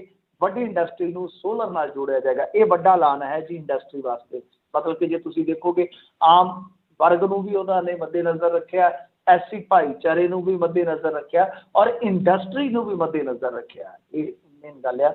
12ਵਾਂ, ਸਾਰੇ ਜਿੰਨੇ ਠੇਕਾ ਮੁਲਾਜ਼ਮ ਤੇ ਸਫਾਈ ਕਰਮਚਾਰੀ ਆ, ਕੱਚੇ ਆ, ਜਿਹੜੇ ਰੈਗੂਲਰ ਕਰ ਦਿੱਤੇ ਜਾਣਗੇ। ਤੇ ਲਾਸਟ ਆ ਜਿਹੜਾ 13 ਨਕਾਤੀ ਪ੍ਰੋਗਰਾਮ, ਤੇ ਉਹਦੇ ਵਿੱਚ 13ਵਾਂ ਨੁਕਤਾ ਜਿਹੜਾ, ਸਰਕਾਰ ਬਣਨ ਤੇ 1 ਸਾਲ ਅੰਦਰ 100% ਕੰਪਿਊਟਰਾਈਜੇਸ਼ਨ ਕੀਤਾ ਜਾਏਗਾ। ਵੈਸੇ ਇੱਕ ਵਾਅਦਾ ਇਹਨਾਂ ਨੇ ਹੋਰ ਵੀ ਕੀਤਾ, ਪਰ ਇਹ ਮੇਰੇ ਖਿਆਲ ਦੇ ਨਾਲ ਜਿਸ ਮੀਡੀਆ ਅਦਾਰੇ ਦੀ ਖਬਰ ਆ ਉਹਦੇ ਵਿੱਚ ਉਹ ਚੀਜ਼ ਮਿਸ ਹੋ ਗਈ ਆ। ਇੱਕ ਇਹਨਾਂ ਨੇ ਬਹੁਤ ਵੱਡਾ ਵਾਅਦਾ ਕੀਤਾ ਵਾ ਕਿ 1 ਲੱਖ ਜੌਬ ਸਰਕਾਰੀ ਦੇਵਾਂਗੇ ਅਸੀਂ। ਮਤਲਬ ਕਿ ਘਰ ਘਰ ਨੌਕਰੀ 'ਚੋਂ ਜਿਹੜੇ ਰਹਿ ਗਏ ਤਾਂ ਉਹਨਾਂ ਨੂੰ ਪ੍ਰਧਾਨ ਜੀ ਕਹਿੰਦੇ ਕਿ ਅਸੀਂ ਸਰਕਾਰੀ ਨੌਕਰੀ ਦੇਵਾਂਗੇ 1 ਲੱਖ ਨੌਕਰੀ। ਮਤਲਬ ਇਹ ਨਹੀਂ ਕਿਹਾ ਕਿ 1 ਸਾਲ ਦੀ 1 ਲੱਖ, ਪੂਰੀ ਟਰਮ ਦੇ ਵਿੱਚ ਜੇ ਸਰਕਾਰ ਆਉਂਦੀ ਆ ਅਕਾਲੀ ਦਲ ਦੀ ਜਾਂ ਬਹੁਜਨ ਸਮਾਜ ਪਾਰਟੀ ਦੀ ਰਲ ਕੇ, ਤਾਂ ਪੂਰੀ ਟਰਮ ਦੇ ਵਿੱਚ ਅਸੀਂ 1 ਲੱਖ ਰੁਜ਼ਗਾਰ ਜਿਹੜਾ ਉਹ ਸਰਕਾਰੀ ਪੈਦਾ ਕਰਾਂਗੇ। ਸੋ ਤੁਸੀਂ ਦੇਖ ਲਓ ਹੁਣ ਭਾਈ, ਇਹ ਬਹੁਤ ਵੱਡਾ ਇੱਕ ਤਰ੍ਹਾਂ ਨਾਲ ਕਹਿ ਲਓ ਕਿ ਐਲਾਨਨਾਮਾ ਹੈ ਇਹਨਾਂ ਦਾ। ਔਰ ਇਹਦੇ ਵਿੱਚ ਕੀ ਆ ਕਿ ਇਹਨੂੰ ਆਪਾਂ ਅਗਾਊ ਮੈਨੀਫੈਸਟੋ ਕਹਿ ਸਕਦੇ ਹਾਂ ਕਿ ਜਿਹੜੇ ਹੈਗੇ ਸੀ ਕੇਜਰੀਵਾਲ ਸਾਹਿਬ, ਉਹ ਤੇ ਕਿਸ਼ਤਾਂ ਜੀਆਂ 'ਚ ਐਲਾਨ ਕਰਦੇ ਸੀ, ਇਹਨਾਂ ਨੇ ਥੋਕ 'ਚ ਹੀ ਕਰ ਦਿੱਤਾ। ਕਾਂਗਰਸ ਸਲਾਹਾਂ ਕਰਦੀ ਰਹਿ ਗਈ, ਭਾਜਪਾ ਸਲਾਹਾਂ ਕਰਦੀ ਰਹਿ ਗਈ, ਆਮ ਆਦਮੀ ਪਾਰਟੀ ਹਾਲੇ ਮੈਨੀਫੈਸਟੋ ਤਿਆਰ ਕਰ ਰਹੀ ਸੀ, ਪਰ ਪ੍ਰਧਾਨ ਨੇ ਕਾਹਲੀ ਕਾਹਲੀ 'ਚ ਸਾਰੇ ਜੋੜ ਤੋੜ ਕਰਕੇ ਤੇ ਇੱਕ ਅਗੇਤਾ ਮੈਨੀਫੈਸਟੋ ਲੋਕਾਂ ਦੇ ਵਿਚਾਲੇ ਰੱਖ ਦਿੱਤਾ। ਪਰ ਪਹਿਲੀ ਮਰਤਬਾ ਆ ਕਿ ਐਲਾਨ ਬਹੁਤ ਵੱਡੇ ਵੱਡੇ ਹੋ ਰਹੇ ਆ, ਐਲਾਨ ਬਹੁਤ ਵੱਡੇ ਵੱਡੇ ਹੋ ਰਹੇ ਆ, ਪਰ ਵਿਸ਼ਵਾਸ ਐਤਕੀ ਨਿੱਕੇ ਨਿੱਕੇ ਆ, ਲੋਕਾਂ ਦੇ ਵਿਸ਼ਵਾਸ ਬਹੁਤੇ ਵੱਡੇ ਵੱਜ ਨਹੀਂ ਰਹੇ। ਜੀ ਜੀ ਜੀ। ਅਗਲੀ ਗੱਲ ਕਰੀਏ, ਸਾਡੀ ਜਥੇਬੰਦੀ ਪੰਜਾਬ ਵਿੱਚ ਚੋਣਾਂ ਲੜਨ ਦੇ ਹੱਕ ਦੇ ਵਿੱਚ ਚੜੂਨੀ ਹੋਣਾ ਦਾ, ਮੈਂ ਆਪਣੀ ਨਹੀਂ ਕਹਿ ਰਿਹਾ, ਇਹ ਉਹਨਾਂ ਦਾ ਬਿਆਨ ਆ। ਜਿਵੇਂ ਵੀ ਤੁਸੀਂ ਵੀ ਆ ਜਾਓ, ਬਿੱਲਾ ਹੀ ਲਾਉਣਾ ਫਿਰ ਚੜੂਨੀ ਰਾਜ ਦੀ ਜਿਹੜੀ ਉਹ ਹੈਗੀ ਹੈ ਜਥੇਬੰਦੀ, ਆ ਜਾਓ, ਕੋਈ ਚੱਕਰ ਨਹੀਂ, ਤੁਹਾਨੂੰ ਵੀ ਟਿਕਟ ਮਿਲ ਜਾਣੀ ਹੈ, ਕਿਉਂਕਿ ਉਹਨਾਂ ਨੇ ਅੱਜ ਐਲਾਨ ਕਰ ਦਿੱਤਾ, ਤਸਵੀਰ ਸਾਫ਼ ਕਰ ਦਿੱਤੀ ਆ। ਤੇ ਇਹ ਵੀ ਮੇਰੇ ਖਿਆਲ ਦੇ ਨਾਲ ਹੁਣ ਸਾਫ਼ ਹੋ ਗਿਆ ਕਿ ਇਸ ਮਾਮਲੇ ਨੂੰ ਲੈ ਕੇ SKM ਦੇ ਵਿੱਚ ਸਾਂਝੇ ਕਿਸਾਨ ਮੋਰਚੇ 'ਚ ਫਿੱਕ ਜ਼ਰੂਰ ਪਵੇਗਾ, ਕਿਉਂਕਿ ਇਹਨਾਂ ਕਾਰਵਾਈਆਂ ਕਰਕੇ ਇਹਨਾਂ ਨੂੰ ਅੱਗੇ ਅੰਦੋਲਨ ਤੋਂ ਵੱਖ ਕੀਤਾ ਗਿਆ ਸੀ ਮੇਰੇ ਖਿਆਲ ਦੇ ਨਾਲ ਹਫ਼ਤੇ ਵਾਸਤੇ। ਇਹ ਹੁਣ ਟਲ ਨਹੀਂ ਰਹੇ, ਇਹਨਾਂ ਨੇ ਸਿੱਧਾ ਐਲਾਨ ਕਰ ਦਿੱਤਾ, ਕਿਉਂਕਿ ਜਦੋਂ ਵੀ ਕਿਸੇ ਰਾਜਨੀਤਿਕ ਧਿਰ ਨੇ ਜਾਂ ਕਿਸੇ ਆਕਾਂਖਿਆਵਾਦੀ ਬੰਦੇ ਨੇ ਰਾਜਨੀਤੀ 'ਚ ਕਦਮ ਚੁੱਕਣਾ ਹੋਵੇ ਨਾ, ਉਹਨੂੰ ਸ਼ਹੀਦਾਂ ਦੀ ਯਾਦ ਸਭ ਤੋਂ ਪਹਿਲਾਂ ਆਉਂਦੀ ਆ। ਇਹ ਵੀ ਭਗਵੰਤ ਮਾਨ, ਮਨਪ੍ਰੀਤ ਬਾਦਲ, ਨਵਜੋਤ ਸਿੰਘ ਸਿੱਧੂ, ਇਹਨਾਂ ਸਾਰਿਆਂ ਦੀ ਫਹਿਰਿਸਤ ਦੇ ਵਿੱਚ ਪਿੱਛੇ ਲੱਗੇ ਆ। ਸ਼ਹੀਦੇ ਆਜ਼ਮ ਸਰਦਾਰ ਭਗਤ ਸਿੰਘ ਦੇ ਜੱਦੀ ਪਿੰਡ ਖਟਕੜ ਕਲਾਂ ਦੇ ਵਿੱਚ ਇਹ ਵੀ ਨਤਮਸਤਕ ਹੋ ਆਏ ਆ। ਤੇ ਉਸ ਤੋਂ ਬਾਅਦ ਇਹਨਾਂ ਨੇ ਫਿਰ ਇਹ ਐਲਾਨ ਕਰ ਦਿੱਤਾ ਵਾ, ਇਹ ਕਹਿੰਦੇ ਆ ਕਿ ਦੇਖੋ ਚੜੂਨੀ ਪੰਜਾਬ ਤੋਂ ਚੋਣ ਲੜੇਗਾ, ਹਾਲੇ ਮੈਂ ਪੱਕਾ ਨਹੀਂ ਕਹਿ ਸਕਦਾ, ਮਤਲਬ ਕਿ ਆਪਦੇ ਬਾਰੇ ਹਾਲੇ ਪੱਤੇ ਨਹੀਂ ਖੋਲ ਰਹੇ, ਪਰ ਇਹ ਡਿਨਾਈ ਨਹੀਂ ਕਰ ਰਹੇ ਕਿ ਮੈਂ ਚੋਣ ਨਹੀਂ ਲੜੂੰਗਾ। ਪਰ ਨਾਲ ਹੀ ਇਹ ਕਹਿ ਰਹੇ ਆ ਕਿ ਦੇਖੋ ਮਿਸ਼ਨ ਪੰਜਾਬ ਜਿਹੜਾ ਉਹ ਅੱਜ ਤੋਂ ਲਾਂਚ ਹੋ ਗਿਆ, ਸਮਝ ਲਓ 117 ਸੀਟਾਂ 'ਤੇ ਉਮੀਦਵਾਰ ਉਤਾਰੇ ਜਾਣਗੇ। ਤੇ ਨਾਲ ਹੀ ਉਹ ਪੇਸ਼ਕਸ਼ ਕਰਦੇ ਵੀ ਨਜ਼ਰ ਆਏ ਕਿ ਇਹ ਭਵਿੱਖ ਦੇ ਗਰਭ ਵਿੱਚ ਹੈ ਕਿ ਕਿੰਨੇ ਇਸ ਪ੍ਰਸਤਾਵ ਦੀ ਹਾਮੀ ਭਰਦੇ ਹਨ। ਮਤਲਬ ਕਿ 117 ਸੀਟਾਂ 'ਤੇ ਉਹ ਪੇਸ਼ਕਸ਼ ਕਰਦੇ ਆ ਕਿ ਉਮੀਦਵਾਰ ਉਤਾਰੀਏ, ਤੇ ਫਿਰ ਨਾਲ ਇਹ ਵੀ ਕਹਿ ਦਿੰਦੇ ਆ ਕਿ ਇਸ ਪ੍ਰਸਤਾਵ ਦੀ ਪਤਾ ਨਹੀਂ ਹੁਣ ਕਿੰਨੇ ਕੁ ਹਾਮੀ ਭਰਦੇ ਆ ਤੇ ਕਿੰਨੇ ਕੁ ਲੜਦੇ ਆ, ਨਾਲ ਇਹ ਵੀ ਕਹਿੰਦੇ ਆ। ਨਾਲ ਉਹਨਾਂ ਨੇ ਕਿਹਾ ਕਿ ਜਦੋਂ ਸਵਾਲ ਕੀਤਾ ਪੱਤਰਕਾਰਾਂ ਨੇ ਕਿ ਭਈ ਆ ਜਿਹੜਾ ਤੁਹਾਡਾ ਮਿਸ਼ਨ ਪੰਜਾਬ ਆ, ਇਸ ਮਿਸ਼ਨ ਦਾ ਕਮਾਂਡਰ ਕਿਹੜਾ ਉਹ, ਤੇ ਉਹਨਾਂ ਨੇ ਆਖਿਆ ਕਿ ਹਾਲੇ ਤੈਅ ਨਹੀਂ ਕੀਤਾ, ਮਤਲਬ ਕਿ ਇਹਦਾ ਗੋਲਮੋਲ ਜਵਾਬ ਦੇ ਗਏ। ਪਰ ਮਿਸ਼ਨ ਪੰਜਾਬ ਦਾ ਉਹਨਾਂ ਨੇ ਆਖਿਆ ਕਿ ਬਹੁਤ ਜਲਦੀ ਗਠਨ ਹੋ ਜਾਏਗਾ। ਤੇ ਦੂਜੀ ਚੀਜ਼ ਜਿਹੜੀ ਉਹਨਾਂ ਨੇ ਕਹੀ ਹੈ ਉਹ ਕਾਫੀ ਇੰਟਰਸਟਿੰਗ ਹੈ, ਤੁਹਾਨੂੰ ਵੀ ਸੁਣਨੀ ਚਾਹੀਦੀ ਆ। ਕਿਸਾਨ ਆਗੂ ਰਾਜੇਵਾਲ ਹੋਰੀ, ਕਿਉਂਕਿ ਉਹਨਾਂ ਦੇ ਪੋਸਟਰ ਲੱਗੇ ਸੀ, ਤੁਹਾਨੂੰ ਯਾਦ ਹੋਣਾ ਖੰਨੇ ਦੇ ਵਿੱਚ ਪੋਸਟਰ ਲੱਗ ਗਏ ਸਨ ਕੱਲ੍ਹ ਕਿ ਕੀ ਤੁਸੀਂ ਰਾਜੇਵਾਲ ਨੂੰ ਮੁੱਖ ਮੰਤਰੀ ਬਣਦਾ ਦੇਖਣਾ ਚਾਹੋਗੇ।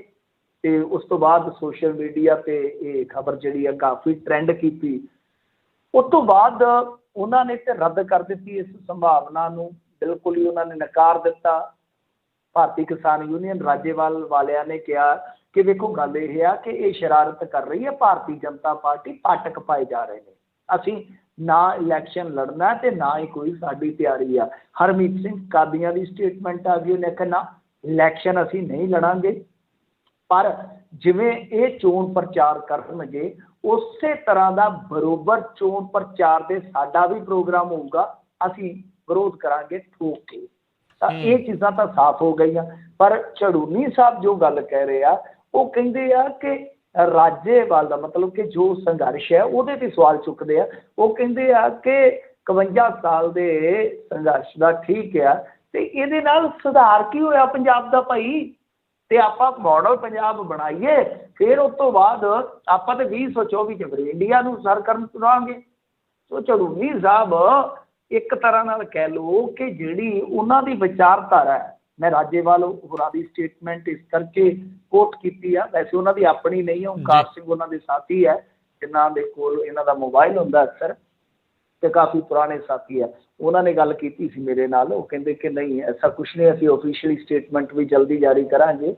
ਤੇ ਮੈਂ ਕਿਹਾ ਤੁਸੀਂ ਨਿੱਤ ਦਾ ਟੈਂਟਾ ਹੀ ਨਿਬੇੜੋ ਖਾਂ, ਇੱਕ ਸਾਂਝਾ ਤੁਸੀਂ ਵੀ ਐਲਾਨਨਾਮਾ ਉੱਥੋਂ ਜਾਰੀ ਕਰ ਦਿਓ, ਸਾਂਝਾ ਕਿਸਾਨ ਮੋਰਚਾ ਵੱਲੋਂ ਲਿਖਤੀ ਕਿ ਭਾਈ ਕੁਛ ਵੀ ਹੋ ਜਾਏ ਅਸੀਂ ਇਲੈਕਸ਼ਨ ਲੜਨਾ ਹੀ ਨਹੀਂ, ਤੇ ਲੋਕਾਂ ਨੂੰ ਸਾਫ਼ ਹੋ ਜਾਏ। ਦੂਜੇ ਦਿਨ ਤੀਜੇ ਦਿਨ ਖਬਰਾਂ ਜਿਹੜੀਆਂ ਨਾ ਚੱਲਣ, ਤੇ ਝੜੂਨੀ ਸਾਹਿਬ ਬਾਰੇ ਤੁਸੀਂ ਆਪ ਹੀ ਦੱਸ ਦਿਓ ਕੀ ਫੈਸਲਾ ਲਾਓਗੇ ਹੁਣ, ਕਿ ਉੱਥੇ ਪੰਜਾਬ ਦੇ ਵਿੱਚ ਜਦੋਂ ਚੋਣ ਪ੍ਰਚਾਰ ਕਰਨਗੇ ਮਿਸ਼ਨ ਪੰਜਾਬ ਲਈ, ਉਹਨਾਂ ਦੇ ਮਿਸ਼ਨ ਪੰਜਾਬ ਦੇ ਨਾਲ ਹੋਣਗੇ ਕਿ ਤੁਹਾਡਾ ਮਿਸ਼ਨ ਅਲੱਗ ਹੋਏਗਾ? ਇਹ ਬੜੇ ਵੱਡੇ ਸਵਾਲ ਆ। ਤਾਂ ਖੈਰ ਕਹਿ ਲਓ ਕਿ ਉਲਝਣ ਪੈ ਗਈ ਆ ਹੁਣ। ਬਹੁਤ ਵੱਡੇ ਸਵਾਲ ਤੇ ਹੈਗੇ ਹੀ ਆ ਕਿ ਕੀ ਝੜੂਨੀ ਸਾਹਿਬ ਜਦੋਂ ਪਹਿਲਾਂ ਇੱਕ ਸਟੇਟਮੈਂਟ ਦਿੰਦੇ ਆ ਉਹਦੇ ਤੇ ਕਾਰਵਾਈ ਕੀਤੀ ਜਾਂਦੀ, ਪਰ ਹੁਣ ਕਾਰਵਾਈ ਕੀਤੀ ਜਾਏਗੀ ਜਦੋਂ ਉਹਨਾਂ ਨੇ ਸਿੱਧਾ ਹੀ ਕਹਿ ਦਿੱਤਾ ਕਿ ਮਿਸ਼ਨ ਪੰਜਾਬ ਤੇ ਚੱਲੂਗਾ। ਨਾਲ ਤੁਹਾਨੂੰ ਉਹਨਾਂ ਨੇ ਸਵਾਲ ਕਰ ਦਿੱਤਾ ਕਿ 51 ਸਾਲਾਂ 'ਚ ਸੁਧਰਿਆ ਕੀ ਹੈ ਭਾਈ, ਵੋਟ ਪੋਲੀਟਿਕਸ ਦੇ ਵਿੱਚ ਆਉਣਾ ਚਾਹੀਦਾ। ਤਾਂ ਇਹਦੇ ਤੇ ਮੇਰੇ ਖਿਆਲ ਦੇ ਨਾਲ ਕਾਫੀ ਉਲਝਣ ਹੋਏਗੀ, ਕਾਫੀ ਸਵਾਲਾਤ ਹੋਣਗੇ। ਇੰਤਜ਼ਾਰ ਕਰਨਾ ਪਏਗਾ ਕਿ ਸਾਂਝਾ ਕਿਸਾਨ ਮੋਰਚਾ ਕੀ ਫੈਸਲਾ ਲੈਂਦਾ ਔਰ ਭਾਰਤੀ ਕਿਸਾਨ ਯੂਨੀਅਨ ਰਾਜੇਵਾਲ ਆਫੀਸ਼ੀਅਲੀ ਸਟੇਟਮੈਂਟ ਕੀ ਜਾਰੀ ਕਰਦੀ ਹੈ। ਜੀ ਜੀ ਮਿੰਟੂ ਜੀ, ਹਾਥਰਸ ਵਰਗੀ ਘਟਨਾ ਇੱਕ ਵਾਰੀ ਫੇਰ ਭਾਰਤ ਵਿੱਚ ਵਾਪਰੀ ਹੈ। ਇਸ ਵਾਰ ਜਿਹੜੀ ਆ ਦਿੱਲੀ ਦੇ ਵਿੱਚ 9 ਸਾਲਾਂ ਦੀ ਦਲਿਤ ਜਿਹੜੀ ਆ ਕੁੜੀ ਆ, ਬਲਾਤਕਾਰ ਤੋਂ ਬਾਅਦ ਜਿਹੜਾ ਜੀ ਉਸ ਨੂੰ ਮਾਰ ਕੇ ਤੇ ਉਸ ਨੂੰ ਬਗੈਰ ਦੱਸੇ ਹੀ ਜਿਹੜਾ ਉਸ ਦਾ ਸੰਸਕਾਰ ਕਰ ਦਿੱਤਾ। ਹਾਂਜੀ ਦੇਖੋ, ਇਹ ਘਟਨਾ ਤੇ ਵਾਪਰੀ ਹੈ ਮੇਰੇ ਖਿਆਲ ਦੇ ਨਾਲ ਕਈ ਰੋਜ਼ ਪਹਿਲਾਂ ਵਾਪਰੀ ਹੈ, ਤਕਰੀਬਨ 4-5 ਰੋਜ਼ ਪਹਿਲਾਂ ਵਾਪਰੀ ਆ। ਤਾਂ ਉਹਦੇ ਵਿੱਚ ਹੁਣ ਇਹੀ ਹੈ ਕਿ ਕਾਰਵਾਈ ਕਰਨੀ ਚਾਹੀਦੀ ਆ। ਦੱਸਦੇ ਆ ਕਿ ਉਹ ਕੁੜੀ ਜਿਹੜੀ ਸੀ ਨਾ, ਸ਼ਮਸ਼ਾਨ ਘਾਟ ਦੇ ਵਿੱਚ ਜਿਹੜਾ ਵਾਟਰ ਕੂਲਰ ਲੱਗਾ ਸੀ ਉੱਥੋਂ ਪਾਣੀ ਲੈਣ ਗਈ ਸੀ, ਤੇ ਉਹ ਜਿਹੜਾ ਪੁਜਾਰੀ ਆ ਉੱਥੋਂ ਦਾ ਉਹ ਕਹਿੰਦਾ ਆ ਕਿ ਇਹਨੂੰ ਕਰੰਟ ਲੱਗਿਆ, ਪਰ ਉਹਨੇ ਸੰਸਕਾਰ ਕਿਉਂ ਕਰਵਾਇਆ? ਇਹ ਇੱਕ ਬਹੁਤ ਵੱਡਾ ਸਵਾਲ ਆ, ਕਿਉਂਕਿ ਅੱਧ ਜਲੀ ਕੁੜੀ ਜਿਹੜੀ ਹੈ ਉਹਦਾ ਸੰਸਕਾਰ ਇਸ ਤਰ੍ਹਾਂ ਕਾਹਲੀ ਕਾਹਲੀ 'ਚ ਕਰ ਦਿੱਤਾ ਗਿਆ। ਬੜੇ ਵੱਡੇ ਸਵਾਲ ਨੇ, ਤਾਂ ਇਹਦੀ ਇਨਕੁਆਇਰੀ ਜਿਹੜੀ ਆ ਹੋਣੀ ਚਾਹੀਦੀ ਆ। ਪਰ ਗੱਲ ਇਹ ਆ ਕਿ ਜਦੋਂ ਹੁਣ ਸਾਡੀਆਂ ਧੀਆਂ ਉੱਥੇ ਆਪਣਾ ਬੈਸਟ ਦੇ ਰਹੀਆਂ ਨੇ ਓਲੰਪਿਕ ਦੇ ਵਿੱਚ, ਜਿੰਨੇ ਵੀ ਮੈਡਲ 2 ਆਏ ਆ, ਤੀਜਾ ਪੱਕਾ ਕੀਤਾ ਉਹ ਵੀ ਧੀ ਆ, ਬੱਚੀ ਆ, ਅਸੀਂ ਉਹਨਾਂ ਦੀਆਂ ਸਿਫਤਾਂ ਕਰਦੇ ਹਾਂ, ਡੀਂਗਾ ਮਾਰਦੇ ਹਾਂ। ਸਾਡਾ ਪ੍ਰਧਾਨ ਮੰਤਰੀ ਖੁਦ ਮੈਚ ਦੇਖ ਰਿਹਾ ਉਹਨਾਂ ਦੇ, ਤਾਂ ਕੀ ਇਸ ਘਟਨਾ ਨੂੰ ਪ੍ਰਧਾਨ ਮੰਤਰੀ ਨਹੀਂ ਵਾਚ ਕਰ ਰਹੇ? ਦਿੱਲੀ 'ਚ ਬੈਠੇ ਨੇ ਉਹ, ਜੇ ਮੈਚ ਦੇਖ ਰਹੇ ਨੇ, ਸਾਡੀਆਂ ਬੱਚੀਆਂ ਦੀਆਂ ਅਚੀਵਮੈਂਟਸ ਦੇਖ ਰਹੇ ਹੈ, ਤਾਂ ਸਾਡੇ ਬੱਚੇ ਬੱਚੀਆਂ ਦੇ ਨਾਲ ਜੋ ਦਰਿੰਦਗੀ ਹੋ ਰਹੀ ਹੈ ਦਿੱਲੀ ਦੇ ਵਿੱਚ, ਕੀ ਪ੍ਰਧਾਨ ਮੰਤਰੀ ਨੂੰ ਉਹ ਦਿਖਾਈ ਨਹੀਂ ਦਿੰਦਾ? ਇਹ ਬਹੁਤ ਵੱਡਾ ਸਵਾਲ ਆ ਕਿ ਯੂਪੀ ਦਾ ਤਾਂ ਚਲੋ ਤੁਸੀਂ ਕਹਿ ਸਕਦੇ ਹੋ ਕਿ ਜੋ ਵੀ ਐਡਮਿਨਿਸਟ੍ਰੇਸ਼ਨ ਦਾ ਪ੍ਰਬੰਧ ਆ ਉਹ ਯੋਗੀ ਸਰਕਾਰ ਕੋਲ ਆ, ਯੋਗੀ ਸਰਕਾਰ ਜ਼ਿੰਮੇਵਾਰ ਆ। ਹੁਣ ਇੱਥੇ ਵੀ ਜਿਹੜਾ ਲਾਅ ਐਂਡ ਆਰਡਰ ਦਾ ਪ੍ਰਬੰਧ ਆ ਦਿੱਲੀ ਦਾ, ਉਹ ਤੇ ਤੁਹਾਡੇ ਕੋਲ ਆ ਨਾ, ਸੈਂਟਰ ਦੇ ਕੋਲ ਆ, ਤਾਂ ਤੁਸੀਂ ਜਵਾਬ ਦੇ ਹੋਵੋ। ਇਹ ਬਹੁਤ ਵੱਡੀ ਗੱਲ ਹੈ ਕਿ ਪ੍ਰਧਾਨ ਮੰਤਰੀ ਨਿੱਕੀ ਨਿੱਕੀ ਗੱਲ ਤੇ ਅੱਜ ਕੱਲ੍ਹ ਫੋਟੋ ਪਾ ਰਹੇ ਆ, ਟਵੀਟ ਕਰ ਰਹੇ ਆ, ਐਪਰੀਸ਼ੀਏਟ ਕਰ ਰਹੇ ਆ ਖਿਡਾਰੀਆਂ ਨੂੰ, ਪਰੰਤੂ ਜੇ ਇਹੋ ਜਿਹੀ ਘਿਨਾਉਣੀ ਘਟਨਾ ਵਾਪਰਦੀ ਹੈ ਤਾਂ ਪ੍ਰਧਾਨ ਮੰਤਰੀ ਉਹਦੇ ਤੇ ਚੁੱਪ ਵੱਟ ਲੈਂਦੇ ਨੇ ਜਾਂ ਕੋਈ ਸਖਤ ਕਾਰਵਾਈ ਦੇ ਹੁਕਮ ਨਹੀਂ ਦਿੰਦੇ, ਤਾਂ ਗਲਤ ਗੱਲ ਆ। ਜੀ ਜੀ, ਅਗਲੀ ਗੱਲ ਕਰ ਲਈਏ। ਪੰਜਾਬ ਵਿੱਚ ਮੌਤਾਂ ਦੇ ਡਰਾਉਣੇ ਆંકੜੇ, ਕਈ ਸਵਾਲ ਵੀ ਉੱਠਣ ਲੱਗੇ। ਹਾਂਜੀ ਦੇਖੋ, ਇਹਦੇ ਵਿੱਚ ਕੀ ਆ ਕਿ ਜਿਹੜੇ ਅੰਕੜੇ ਸਾਹਮਣੇ ਆਏ ਆ ਇਹ ਹੈਗੇ ਨੇ ਮੇਰੇ ਖਿਆਲ ਦੇ ਨਾਲ ਅਪ੍ਰੈਲ, ਮਈ ਤੇ ਜੂਨ। ਇਹਦਾ ਮਤਲਬ ਇਹੋ ਆ ਕਿ ਇਹ ਜਿਹੜੇ ਸੈਕੰਡ ਵੇਵ ਦਾ ਦੌਰ ਸੀਗਾ ਉਸ ਦੌਰ ਦੇ ਅੰਕੜੇ ਆ। ਅੱਜ ਇੱਕ ਟੈਲੀਵਿਜ਼ਨ ਚੈਨਲ ਨੇ ਆਪਣੇ ਮਤਲਬ ਕਿ ਖੋਜ ਦੇ ਰਾਹੀਂ ਇਹ ਅੰਕੜੇ ਕੱਢੇ ਆ। ਕਹਿੰਦੇ ਕਿ 3 ਮਹੀਨਿਆਂ 'ਚ 88,931 ਮੌਤਾਂ ਦਰਜ ਕੀਤੀਆਂ ਗਈਆਂ। ਇਹ ਬਹੁਤ ਵੱਡਾ ਹੈ, ਇੱਕ ਤਰ੍ਹਾਂ ਨਾਲ ਕਹਿ ਲਓ ਅੰਕੜੇ ਆ ਕਿ ਪੰਜਾਬ ਦੇ ਵਿੱਚ 88,931, ਭਾਵ ਕੀ ਆ ਕਿ ਲਗਭਗ 90,000, 3 ਮਹੀਨਿਆਂ 'ਚ 90,000 ਮੌਤਾਂ। ਮਹੀਨੇ ਦੀਆਂ ਕਿੰਨੀਆਂ ਹੋ ਗਈਆਂ? 30,000। ਇੱਕ ਦਿਨ ਦੀਆਂ ਕਿੰਨੀਆਂ ਹੋ ਗਈਆਂ? 1,000। 1,000 ਮੌਤ ਇੱਕ ਦਿਨ ਦੇ ਵਿੱਚ ਲਗਾਤਾਰ 3 ਮਹੀਨਿਆਂ ਦਾ ਇਹ ਅੰਕੜਾ ਹੈ। ਪਰ ਸਭ ਤੋਂ ਵੱਡਾ ਸਵਾਲ ਇੱਥੇ ਜਿਹੜਾ ਇਹ ਖੜਾ ਹੁੰਦਾ ਹੈ, ਇਹ ਅੰਕੜੇ ਜਿਹੜੇ ਆ ਡਾਇਰੈਕਟਰ ਹੈਲਥ ਸਰਵਿਸ ਤੋਂ ਲਏ ਗਏ ਆ, ਜਿਹੜੇ ਕਿ ਉਹਨਾਂ ਨੇ ਕੋਟ ਕੀਤੇ ਆ। ਉਹ ਕਹਿੰਦੇ ਆ ਕਿ ਇਹ ਪਿਛਲੇ 3 ਸਾਲਾਂ ਦੇ ਵਿੱਚ ਪਿਛਲੇ 3 ਮਹੀਨਿਆਂ ਦਾ ਜੇ ਅੰਕੜਾ ਕੱਢੀਏ, ਪਿਛਲੇ 3 ਮਹੀਨਿਆਂ ਵਿੱਚ ਜਿਹੜੀਆਂ ਮੌਤਾਂ ਸਨ ਉਹ 88,931 ਦੇ ਮੁਕਾਬਲੇ 48,834 ਸਨ। मतलब कि तकरीबन 40,000 घट पिछले साल के मुकाबले मान लो एक महीने दे विच कोई 500-700 मौत का इजाफा हो जाए तो आप कहांगे कि चलो हो सकता कि कोई त्रासदी वापर गई, कोई बीमारी का ज़्यादा असर हो गया। पर पिछले साल कोविड आने के बावजूद, उस टाइम सारा कुछ होने के बावजूद मौतों का अंकड़ा जिहड़ा वो रहिंदा लगभग 49,000 ते इस साल के उन्होंने 3 महीनों ये 99,000 90,000 किवें हो गया है, बहुत बड़ा सवाल है। तो दिलचस्प गल ये भी है कि पंजाब सरकार वालों कोरोना की दूजी लहर दौरान मरण वालों की जिहड़ी अधिकारत गिणती दसी गई है वो 9190 दसी गई है।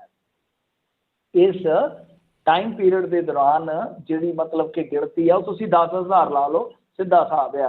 तो ये हुण इन्नियां ज़्यादा मौतां किवें हो गई, बहुत बड़ा सवाल है, बहुत बड़ा सवाल है। क्योंकि मन्निया जाता है कि पंजाब च हर साल औसतन मतलब कि 2.1 तो 2.2 लाख मौतां दर्ज कीतियां जांदियां कि जदों कि पिछले 6 महीनों के अंदर ही ये अंकड़ा जिहड़ा 1.47 मतलब कि 1.5 लाख मौतां दर्ज कर लईआं। सो ये सारी पड़ताल जी एक चैनल ने की है, अच्छी ये पत्रकारी है। एवं कई बार बथावियां मारी जाते हैं सारा दिन, उन्होंने चीज़ों के नालों आह चीज़ां कढ़ के लिया कार ने। परंतु ये बहुत बड़ा सवाल है कि वो मौतां काहदे नाल होईआं। इसदा मतलब यह कि जे 10,000 बंदा कोरोना नाल मरिया वा ते 80,000 मर गया दूजियां बीमारियां दे नाल, ते फिर सानू ते दूजियां बीमारियां बारे सोचना चाहिए ध्यान नाल। सानू ते उन्हां बीमारियां दे इलाज दे प्रबंध करने चाहिए आ। कोरोना तो हुण सीजनल हो गया, कोरोना तो हुण इहो जिहा होया पिया कि इजराइल दे विच मेरे ख्याल दे नाल तीजा टीका भी शुरू कर दिता गया। सो इहदा मतलब यह है कि जां तां अंकड़ियां च तुसां कीता हेर फेर बहुत तकड़ा, ते जां फिर ये जिहड़ा कोरोना है ये दूजियां बीमारियां दे मुकाबले पंजाबियां नूं घट मारदा पिया जे। दोनों गल्लां चों किहड़ी सही है, स्पष्ट इन्हां नूं करना चाहिए। जी जी। अगली गल करिए, रोमाणा दे सेवा काल वाधे दा हुण विरोध होण लगा है। हाँ जी, देखो ये गुरजीत सिंह रोमाना बड़े पुलिस अफसर मशहूर रहे ने बठिंडे जिले दे विच, हुण भी ने। तकरीबन इन्हां नूं सारे बठिंडे इलाके वाले जानते आ। बहुत ज़्यादा सर्विस इन्होंने इस एरिए च की आ। अकाली दल बादल दे विच तूती बोलदी सी, अवार्ड भी मिले आ, अफसरशाही दे विच दबदबा घैंट अफसर गिणिया जांदा रोमाणा। पर होया की है कि इस सरकार दे विच भी इन्हां नूं मतलब कि अहमियत दी गई। विवाद उदों छिड़िया जदों 2017 दे विच एक इन्हां ने गोलियां गालियां बेचण वाला बंदा फड़िया सीगा, ते उदों समझिया जाता है कि उस बंदे नूं इन्हां ने छड्ड दिता। फिर जिहड़े उस समय दे मेरे ख्याल दे नाल IG सन ते उन्होंने इनकुआरी मार्क की, SSP ने इनकुआरी करके ते इन्हां नूं दोषी मन्निया सी। एक इनकुआरी होर होई, उहदे च भी ये दोषी पाए गए सी, पर बावजूद इसके कैप्टन सरकार ने इन्हां ते कार्रवाई नहीं की, बल्कि एक नजरे अनायत के तहत मेहरबानी कर दी कि इन्हां नूं रिटायरमेंट तो बाद अगले साल 2022 तक इन्हां दिनों तक कह लो कि एक्सटेंशन दे दी गई है। एक्सटेंशन का तुहानूं पता ही है कि उस सेवा काल के दौरान जिहड़ा एक्स्ट्रा सेवा काल मिलता है, तरक्की नहीं की जा सकती, तरक्की नहीं दी जा सकती, बाकी सारे लाहे जिहड़े आ बंदे नूं मिलदे आ। तुसीं आप ही समझ लो कि जिहड़े नशे का लक तोड़न का दावा करते आ वो असल दे विच किहो जे पैमाने सैट करके गाह तुरदे ने। जी जी। लोक सभा दे राज सभा दे विच गागोई खिलाफ कहंदे होई नारेबाजी। हाँ जी, देखो गल ये है कि अज भी मेरे ख्याल दे नाल जे तुसीं देखोगे तो सैशन जिहड़ा आ वो ज़्यादातर मुलतवी रहा। कुछ कु कार्रवाई हुंदी आ, फिर रौला रप्पा पै जांदा है। मामला पैगासस दा ही आ, मामला किसानी संघर्ष दा ही आ। तां अज की है कि मेरे ख्याल दे नाल सवेरे तड़के साजरे की गल ही है कि 14-15 पार्टियां नूं सद्दिया, राहुल गांधी ने ब्रेकफास्ट करवाया। फिर उस तो बाद चर्चा तो बाद इन्होंने एक साइकिल रैली जी भी कढ़ी छोटी जी, उस तो बाद ਸੰਜੇ ਸਿੰਘ ਜਿਹੜੇ ਕਿ ਰਾਜ ਸਭਾ ਦੇ ਮੈਂਬਰ ਹੈ ਆਮ ਆਦਮੀ ਪਾਰਟੀ ਤੋਂ, ਦੱਸਦੇ ਆ ਕਿ ਜਿਵੇਂ ਹੀ ਗਗੋਈ ਸਾਹਿਬ ਅੰਦਰ ਆਏ ਤੇ ਉਹਨਾਂ ਨੇ ਬਹੁਤ ਤਕੜਾ ਵਿਰੋਧ ਜਤਾਇਆ, ਬਹੁਤ ਨਾਅਰੇਬਾਜ਼ੀ ਕੀਤੀ, ਮਤਲਬ ਕਿ ਇੱਥੋਂ ਤੱਕ ਕਿਹਾ ਕਿ ਇਹਨਾਂ ਨੂੰ ਗਗੋਈ ਸਾਹਿਬ ਨੂੰ ਚੱਕ ਕੇ ਤੇ ਜੇਲ੍ਹ ਦੇ ਵਿੱਚ ਸੁੱਟੋ। ਬਹੁਤ ਕੁਛ ਉਹਨੇ ਕਿਹਾ, ਬਹੁਤ ਕੁਛ ਕਿਹਾ, ਸਾਰੀਆਂ ਪਰਤਾਂ ਫਿਰ ਰੱਖੇ, ਰਾਮ ਨਿਰਮਾਣ ਮੰਦਰ ਦੇ ਚੰਦਾ ਚੋਰੀ ਦਾ ਵੀ ਕਿਹਾ, ਪੈਗਾਸਸ ਦਾ ਵੀ ਕਿਹਾ, ਰਾਫੇਲ ਦਾ ਵੀ ਕਿਹਾ, ਜਾਨੀ ਠੋਕਵੀਂ ਨਾਅਰੇਬਾਜ਼ੀ ਕੀਤੀ ਸੰਜੇ ਸਿੰਘ ਤੇ ਉਹਦੇ ਸਾਥੀਆਂ ਨੇ। ਤਾਂ ਪਰ ਗੱਲ ਇਹ ਹੈ ਕਿ ਹੁਣ ਕੀ ਕਹੀਏ, ਇਹ ਇਹਨਾਂ ਹਾਲਾਤਾਂ ਵਾਸਤੇ ਆਪ ਹੀ ਜ਼ਿੰਮੇਵਾਰ ਨੇ। ਇਹਨਾਂ ਨੇ ਜੋ ਕੀਤਾ, ਜੋ ਇਹਨਾਂ ਨੇ ਬਾਅਦ ਦੇ ਵਿੱਚ ਸਟੇਟਮੈਂਟਾਂ ਦਿੱਤੀਆਂ ਔਰ ਖੁਦ ਜੁਡੀਸ਼ਰੀ ਤੇ ਸਵਾਲ ਖੜੇ ਕੀਤੇ, ਤੇ ਅੱਜ ਇਹਨਾਂ ਦੇ ਸਵਾਲ ਜਿਹੜੇ ਖੜੇ ਹੋ ਰਹੇ ਆ ਉਹਨਾਂ ਫੈਸਲਿਆਂ ਵਾਸਤੇ, ਉਹਨਾਂ ਸਾਰੀਆਂ ਗੱਲਾਂ ਵਾਸਤੇ ਗਗੋਈ ਸਾਹਿਬ ਆਤਮ ਚਿੰਤਨ ਕਰ ਲੈਣ, ਮੰਥਨ ਕਰ ਲੈਣ, ਉਸ ਤੋਂ ਬਾਅਦ ਚੰਗੀ ਤਰ੍ਹਾਂ ਰਿੜਕ ਕੇ ਜਿਹੜਾ ਸਿੱਟਾ ਕੱਢਣਗੇ ਨਾ, ਉਹ ਸੱਚ ਆ। ਸੱਚ ਇਹੋ ਆ ਕਿ ਗਗੋਈ ਸਾਹਿਬ ਨੇ ਇਹੋ ਜਿਹੇ ਫੈਸਲੇ ਲਏ ਆ ਜਿਨ੍ਹਾਂ ਨੇ ਭਾਰਤੀ ਜਨਤਾ ਪਾਰਟੀ ਨੂੰ ਬਹੁਤ ਹੱਦ ਤੱਕ ਸੰਕਟਾਂ ਚੋਂ ਕੱਢਿਆ, ਤੇ ਉਹਨਾਂ ਨੇ ਫਿਰ ਇਹਨਾਂ ਨੂੰ ਜੁਡੀਸ਼ਰੀ ਚੋਂ ਰਿਟਾਇਰ ਹੁੰਦਿਆਂ ਹੀ ਇੱਧਰ ਕਰ ਦਿੱਤਾ। ਤਾਂ ਉਹਦਾ ਅੱਜ ਖਮਿਆਜ਼ਾ ਇਹ ਆ ਕਿ ਕਿਤੇ ਜਿਹੜੇ ਇਸ ਤਰ੍ਹਾਂ ਦੇ ਰਿਟਾਇਰਮੈਂਟ ਵਾਲੇ ਜੱਜ ਹੁੰਦੇ ਨੇ, ਜਿਹੜੇ ਬਹੁਤ ਕਹਿ ਲਓ ਕਿ ਸੁਪਰੀਮ ਅਹੁਦਿਆਂ ਤੋਂ ਨਿਕਲਦੇ ਨੇ ਜੁਡੀਸ਼ਰੀ ਤੋਂ, ਉਹਨਾਂ ਦਾ ਬਹੁਤ ਮਾਣ ਸਨਮਾਨ ਹੁੰਦਾ, ਵੱਡੇ ਵੱਡੇ ਸਮਾਗਮਾਂ 'ਚ ਬੁਲਾਇਆ ਜਾਂਦਾ, ਆਨਰ ਕੀਤਾ ਜਾਂਦਾ, ਬਹੁਤ ਜ਼ਿਆਦਾ ਉਹਨਾਂ ਨੂੰ ਤਵੱਜੋ ਦਿੱਤੀ ਜਾਂਦੀ ਹੈ, ਉਹਨਾਂ ਦੇ ਆਰਟੀਕਲ ਵੱਡੇ ਵੱਡੇ ਅਖਬਾਰਾਂ 'ਚ ਛਪਦੇ ਆ, ਬੜੇ ਵੱਡੇ ਕਮਿਸ਼ਨਾਂ 'ਚ ਉਹਨਾਂ ਦੀਆਂ ਸੇਵਾਵਾਂ ਲਈਆਂ ਜਾਂਦੀਆਂ। ਤਾਂ ਗਗੋਈ ਸਾਹਿਬ ਅੱਜ ਦੇਖ ਲਓ ਕਿਸ ਤਰ੍ਹਾਂ ਦਾ ਵਿਰੋਧ ਜਿਹੜਾ ਫੇਸ ਕਰ ਰਹੇ ਨੇ। ਜੀ ਜੀ, ਤੇ ਮਿੰਟੂ ਜੀ ਬਹੁਤ ਬਹੁਤ ਸ਼ੁਕਰੀਆ, ਬੜੀ ਮਿਹਰਬਾਨੀ ਜੀ, ਮਿਲਦੇ ਹਾਂ ਜੀ ਅਗਲੀ ਵਾਰ, ਧੰਨਵਾਦ, ਸਤਿ ਸ਼੍ਰੀ ਅਕਾਲ। ਸਤਿ ਸ਼੍ਰੀ ਅਕਾਲ ਜੀ। ਤੇ ਅੱਜ ਦਾ ਪ੍ਰੋਗਰਾਮ ਹੁਣ ਇੱਥੇ ਸਮਾਪਤ ਆ। ਅਗਲੀ ਵਾਰ ਤੱਕ ਲਈ ਮੈਨੂੰ ਵੀ ਇਜਾਜ਼ਤ ਦਿਓ। ਮੇਰੇ ਵੱਲੋਂ ਵੀ ਤੁਹਾਨੂੰ ਸਭ ਨੂੰ ਪਿਆਰ, ਸਤਿਕਾਰ, ਸਹਿਤ, ਸਤਿ ਸ਼੍ਰੀ ਅਕਾਲ। ਸੁਣਦੇ ਰਹੋ ਪੰਜਾਬੀ ਰੇਡੀਓ USA।